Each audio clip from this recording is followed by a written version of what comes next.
the men all read their bulletins today, but just in case there's one that didn't, the men's Bible study is canceled this week. We won't be having our Thursday night service. Am I getting feedback from somewhere? You're hearing all right out there? Okay. Doesn't sound right up here, but let's take a look at 1 Peter chapter 2, beginning with verse 18 today. Servants, be submissive to your masters with all respect, not only to those who are good and gentle, but also to those who are unreasonable. For this finds favor if, for the sake of conscience toward God, a man bears up under sorrows when suffering unjustly. For what credit is there if, when you sin and are harshly treated, you endure it with patience? But if, when you do what is right and suffer for it, you patiently endure it, this finds favor with God. I'm sure you're all aware this is Labor Day weekend, and you've probably all heard the saying, I owe, so off to work I go.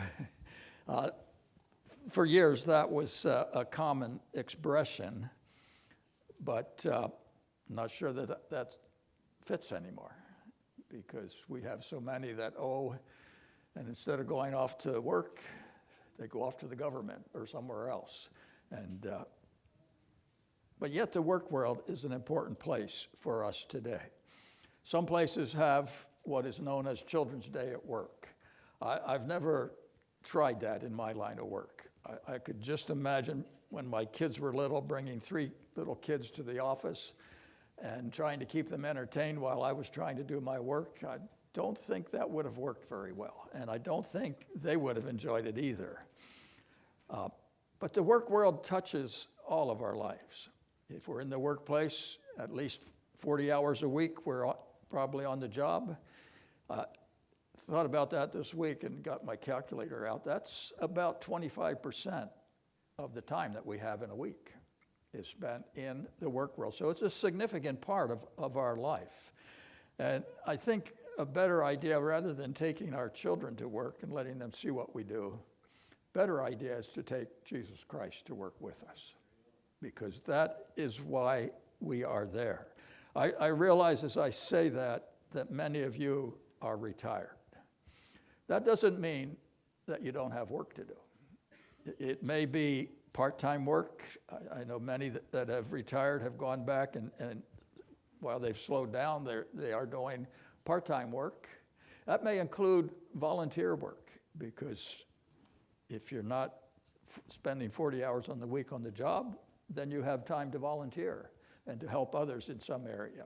It may even involve, as we think of the work world, and you're completely not working, it may involve that honey-do list that you've put off for years. And suddenly you don't have the excuse anymore, I have to go to work. It's time to get busy and do some of those necessary chores around the house. Work gives us the opportunity, I believe, to demonstrate the character of Christ. Work is not a 4-letter word, as some people think. Work is something that God programmed into us. God worked. He encourages us to work. He wants us to be productive. He wants us to be creative. He wants us to contribute to the society in which we live. And as we think of what is being said in this passage, we have to go back to chapter 2, verse 9, where one of the overriding principles of this section is that we are here to proclaim the excellencies of him who has called us out of darkness into his glorious light. So you and I are here for a purpose. He has placed us on that job so that somehow we can reveal the character of Christ to those that need to see it. The work world is different today than it was in the first century. In the first century, there was a conservative estimate is that there was over 60 million slaves in the Roman Empire. So that's why he addresses slaves here. Servants can also be translated slaves here. They were found in all levels of society and in all walks of life. Praise the Lord, today we have a choice often of where we can work, of what kind of work we want to do, and also, as so many are doing, of opting out of work if we don't want to work. The only problem with that is someone has came up with the idea that if 50% of the working force refuses to work, that society will collapse in no time. Paul had something to say about that in 2 Thessalonians 3:10. He said, if a man's not willing to work, neither should he eat. Well, we're not necessarily here to meet the needs of those that refuse to use the resources that God has given to us. But what does God expect of us in the workplace? What does he expect of us in the work world in which we find ourselves? I came up with 3 thoughts out of this passage. The first one is we are to be respectful. Notice he says, submit yourselves to your masters with all respect. We saw that little word submit last time, where we were to submit to those in governing authorities over us. And just as we were to do that with the government, we are to do that in the workplace as well. And I realize that can be difficult at times. In the New Testament economy, the slaves were often much more qualified than their masters. Many of them had better educations. Many of them had gifts that were used by their master, and yet, even though they were better educated at times, they still had to be respectful to those who were in authority over them. That's not easy to do in the work world, is it? But yet sometimes it's necessary. I remember when we were helping to start a Christian school for Indian students that had dropped out of school and a Bible school at the same time, we had a man who was a great PR man, but a terrible administrator. He didn't know how really to work with people very well. I still remember one day we had some Swiss cows given to us, and we were going to raise some meat out of that for the school program and so forth. The only problem is Gene had never been on a farm, had no idea about farming, and the time came when he noticed that all the neighbors around us were cutting their hay. And so he thought it's time to cut the hay, and it was. Probably past time for him, but it was. And he sent someone out to cut the hay that was in the meadow on the property that we had. And then the next thing I know, he's got people out there, and we were picking the hay up by hand. And he's getting ready to put it in the barn. And I kind of thought, this is a disaster waiting to happen, because the hay hasn't even dried yet. And he's putting it up. And I talked to him about it. And he was rather upset that somebody would challenge his authority. He did go to the neighbors and ask them about it, though, and they said, no, you can't do that. You've got to wait. And he waited, and he waited, and he waited. 3 weeks went by, and the hay is still laying out there, and he refused to pick it up because someone told him he couldn't pick it up. And then the rain came. And he wanted everybody out there bright and early Sunday morning to get the hay up because it was supposed to rain that day. And maybe I wasn't very respectful, but I said, forget it. We're not going to get it up anyhow. It's hard in those kind of situations. And we face that today because in so many areas of work, the problem is that a person is promoted not based on their skills, but based on the time that they've been in the company. Or if that's not the case, sometimes they're promoted not because they know what they're doing, but because they're related to dad or related to the boss or so forth there. And so you have all kinds of situations where you need to demonstrate respect. And the reason for that is you are not on the job just to earn a living. You're on the job to demonstrate the character of Christ. Do we see the work world as a place where we can do that? I'm not suggesting when I say that we use company time to witness to our fellow workers. That's not the purpose that we're there for. There may come an opportunity when we're on break or on lunchtime and so forth when we can share our faith. But we are there to respect the work world and the work that God has given to us there. The second principle that I see coming out of this passage is in verse 19, we are to be grace-filled. Now, good, she didn't change it on me. I realize that's probably not a word. I like it, but I couldn't find it in my dictionary. And I came to the conclusion that's not my fault, that's the fault of the dictionary. If I can't find a word, it's always convenient to make up a word. A lot of people do that. We're always adding words to the dictionary, so if everybody else can get away with it, I can too. So I'm using that word grace-filled today. The word grace literally means favor as well here, but the idea behind that word is that when we are unjustly treated, we have a responsibility to demonstrate the grace of God to those that may be treating us wrongly there.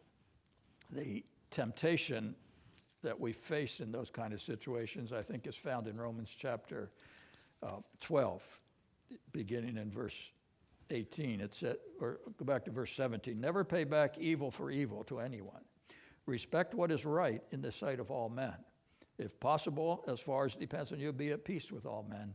Never take your own revenge, beloved, but leave room for the wrath of God, for it is written, vengeance is mine, I will repay, saith the Lord. And too often, if we're not careful, when we're wrongly treated, what is the first thing we want to do? We want to get even. We want to get back at them. And very seldom do we really want to get even, do we? We really want to get one better than them and go one step farther than they went. Peter says in those moments, you have an opportunity to demonstrate the grace of God. And you better take advantage of those opportunities.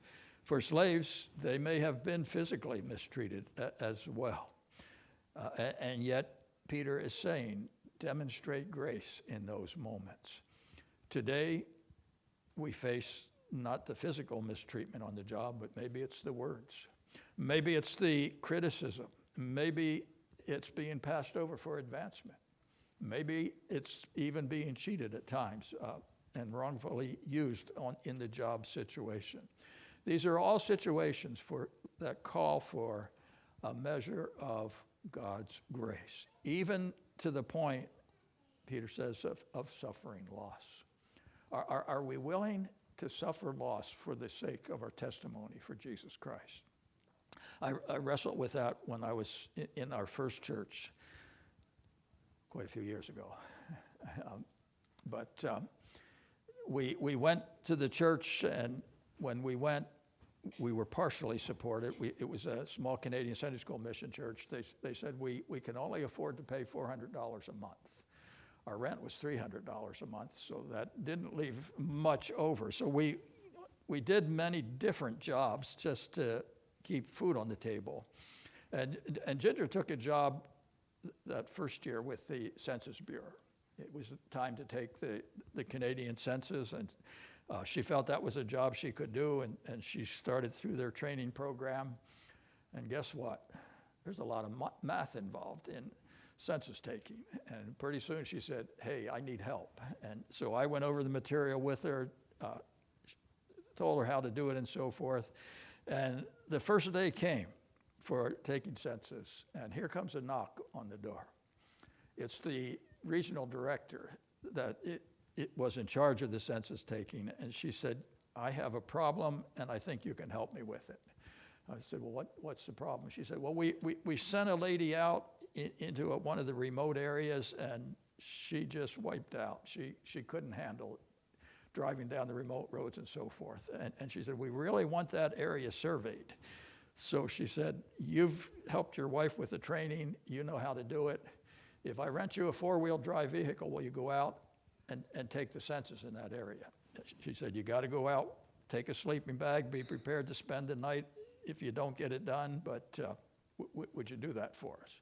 And I said, sure, not a problem. I knew where the area was.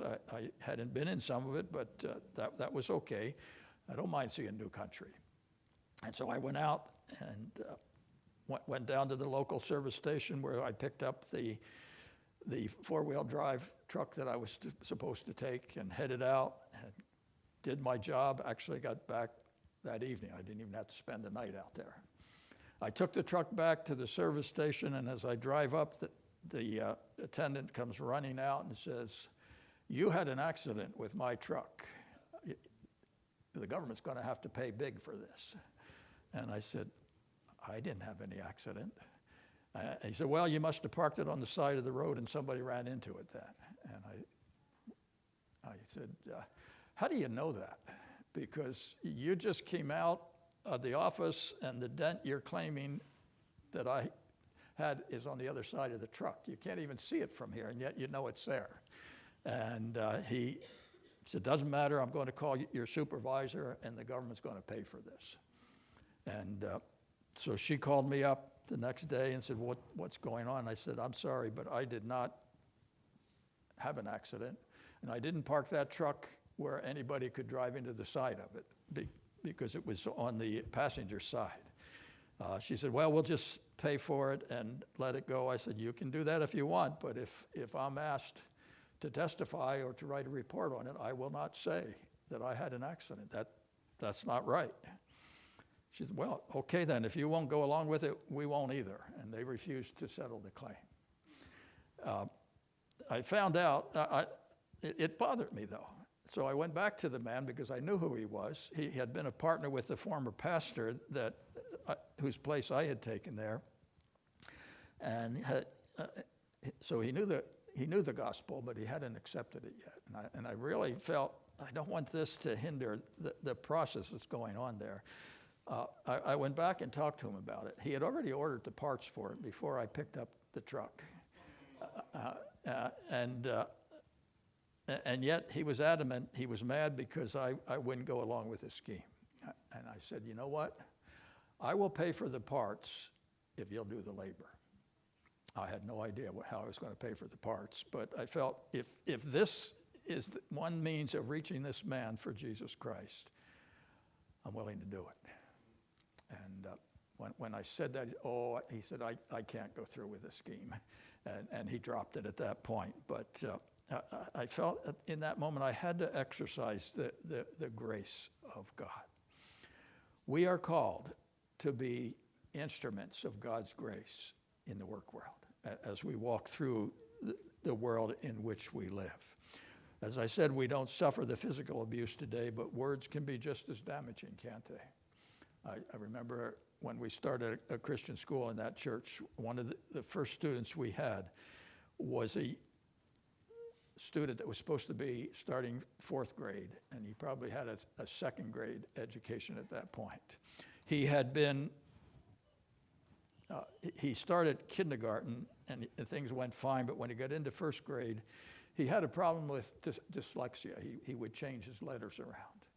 And the teacher refused to recognize it was a problem. And she called him all kinds of names. She had him sit out in the hall with a dunce cap on and so forth. She ruined him. It took us over a year to get him back to where he should be. He hated the idea of school there. Words can be just as damaging, but in the midst of them, we need to be showing a different way. Proverbs 15:1 says, a soft answer, a gentle answer turns away wrath, but a harsh word stirs up strife. We need to exercise grace in the work world. Don't render evil for evil. Let God speak to us there. I'm going to skip that verse there if you want to just go ahead with the next one there. It's not a question of do they deserve grace, because how many of us really deserved the grace of God? Not a one. We were all sinners. We were all under the sentence of judgment and death. But God in his grace met us. God extended his grace to us. And in a sense, he's saying to us in this passage, it's now your time to turn around and share that grace with somebody that desperately needs the grace of God. In Colossians chapter 2, as I think of our speech again there, he says, Colossians chapter 4, in verse 6, he said, "Let your speech be always with grace, seasoned as it were with salt, so that you may know how you should respond to each person." Let your speech be always with grace. That's tough, isn't it? One of the hardest parts about preaching is that God will give you an opportunity to see whether you really mean it or not. I went into a service station 2 days ago, I guess it was, and I looked at the sign, and it said cash price is, I think it was $4.81. Credit card price was $4.91. And a lot of service stations do that. So I thought, great, I'm going to save 10 cents. And I went in and filled up the tank. And when I looked at my receipt, they charged me $4.91. I thought, this is a ripoff. I'm not going to pay that extra 10 cents. So I tried to be nice about it. I went in and said, I think there's a problem here. And they said, no, that's right. I said, well, doesn't your sign say cash? And no, they said it doesn't actually say cash. It says fast cash. That's a program that we have. And I thought, this is totally misleading. And they tried to get me to apply then for their credit card and so forth, because if I had their card, I could get 10 cents off. And I had to bite my tongue because I didn't think that was very good advertising or a very good way to run a business. But I said, okay, thank you, and walked out. But I probably won't go back again. It just rubbed me the wrong way there, but I had to say, Lord, help me to keep a watch over my mouth, over my lips. And there's times when we need to pray that prayer, I think. And then finally, the third one here is he encourages us to be patient. Notice the context on that. It's when we are wrongly or unjustly treated. He goes on to say, you know what, if there's no credit, if everything's going our way and we're patient. But if we're being misused or mistreated and we're patient, then that finds favor with God. As I think about that, did you ever tell your kids, just do the right thing and everything will turn out okay? You ever hear somebody say that? The problem is, sometimes we do the right thing and things don't turn out okay. It's not a good statement to make to your kids. Sometimes nice guys finish last. I have found that in the teaching profession, that test at school, that not everyone that cheats gets caught. Sometimes the cheater gets the better grade than the person that's really worked hard at it, and so forth. Life is not fair, and we're not going to make it fair. Only God can do that, and we'll have to wait for glory for it to be fair today. People will take advantage of us at times. Business deals will be treated unfairly. Peter says, be patient, be patient. Remember, we already read Romans 12, 19 and 20 there. The Lord says, vengeance is mine. It's not yours, it's his. He is the one that will deal with those circumstances. I'm not suggesting in saying that it's wrong to use the means that God gives us today to seek justice. Just don't let impatience in the process rob you of your testimony. Be patient. I realize we are living in a day and age when patience isn't often practiced. Drive down the freeway doing the speed limit, and what happens? Somebody's going to get impatient, and they're not going to like what you're doing there. That doesn't give you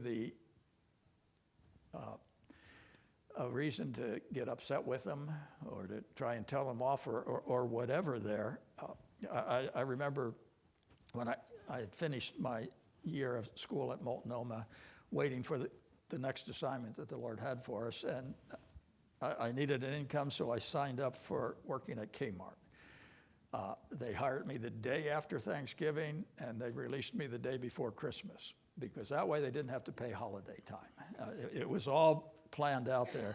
But the thing that really stuck out to me during that month was there's very little patience at Christmas time. I saw the pushing and shoving, everybody wanting to be first in line. I saw the attitude there, and I thought, when it comes to my time to check out, I'm going to show something different there. It doesn't help to get upset with the clerk. It's not their responsibility. They haven't had anything to do with it. So use it as an opportunity to demonstrate the character of Christ. We are called to a higher standard. Matter of fact, in Hebrews chapter 10, the writer of Hebrews says, you have need of what? Patience. We all need to ask God to help us to develop patience in our lives. We are here for the glory of Jesus Christ. Our work involves much more than simply earning a living. It's an opportunity, 25% of our time, for us to demonstrate that Jesus Christ can make a difference in a person's life. Can they see the character of Christ in us today? We had actually 2 building programs when we were in Chihuahua. And I was always amazed at how many people were watching that building process. We lived up on the golf course, even though I'm not a golfer. The Lord has a sense of humor. He put us there. Only place to rent in town was on the golf course with all of the golfers there. And most of them had nothing to do with church or with Jesus Christ. But we got to know quite a few of them because we would walk the course. I always said we got more exercise than the golfers because they would drive the course. Very few of them would actually walk the 18 holes. But we walked it every day. And along the way, we would meet individuals, stop and talk with them.